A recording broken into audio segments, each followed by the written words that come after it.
दोस्तों, आप सब कैसे हैं? आशा करती हूँ आप सब लोग बहुत अच्छे होंगे। तो मैं कौसानी मैया का सोहर गीत लेकर आई हूँ, आप लोग सुने और जैसे लगे कमेंट करके ज़रूर बताइएगा। तो चलिए हम कौसानी मैया का सोहर गीत सुनाते हैं।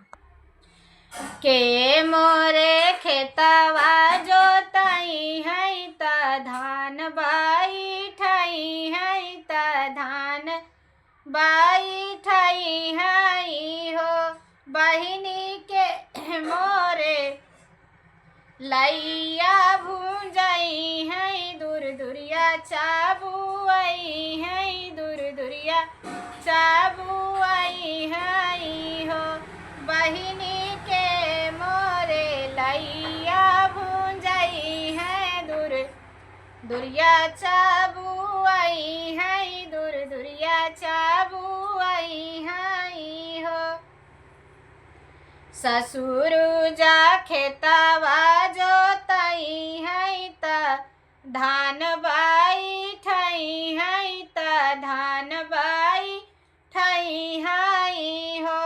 बहिनी ससु मोरी लैया भूंजाई है दूर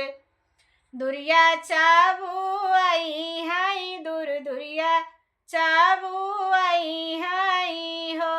बहिनी सासु मोरी लैया भूंजाई है दूर दुरिया चाबुआई है दूर दुरिया चाबुआई है हो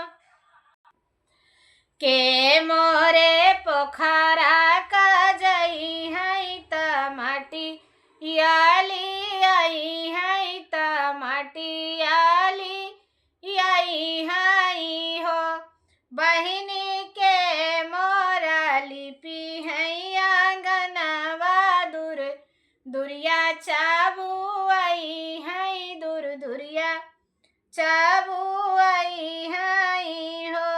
बहिनी के मोरा लिपि है आंगनवा दूर दुरिया चाबुआई है दूर दुरिया चाबुआई है हो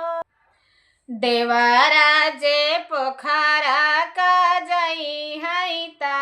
माटी आली आई है त माटी आली आई है हो बहिनी मोरी बहिनी नंदी मोरी लिपि है आंगनवा दूर दुरिया चाबुआई है दूर दुरिया चाबुआई है हो बहिनी नंदी मोरी लिपि है आंगनवा दूर दुरिया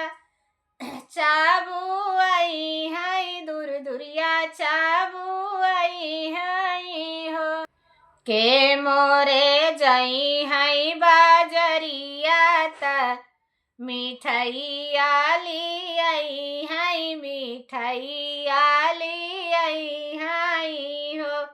बहिनी के नाम रे सोहागिनी बोलाई है दूर दुरिया चाबुआई है दूर दुरिया चाबुआई है हो बहिनी के नाम रे सोहागिनी बोलाई है दूर दुरिया चाबुआई है दूर दुरिया चाबुआई है हो पिया मोरे जई है बाजरिया मिठैया लैके आई है मिठैया लैके आई है हो बहिनी हमहु सोहागिनी बोलऊ बाई दूर दुरिया चाबुआऊ बाई दूर दुरिया चाबुआऊ बाई हो बहिनी हमहु सोहागिनी बोलऊ बाई दूर दुरिया चाबुआऊ बाई दूर दुरिया चाबुआऊ बाई हो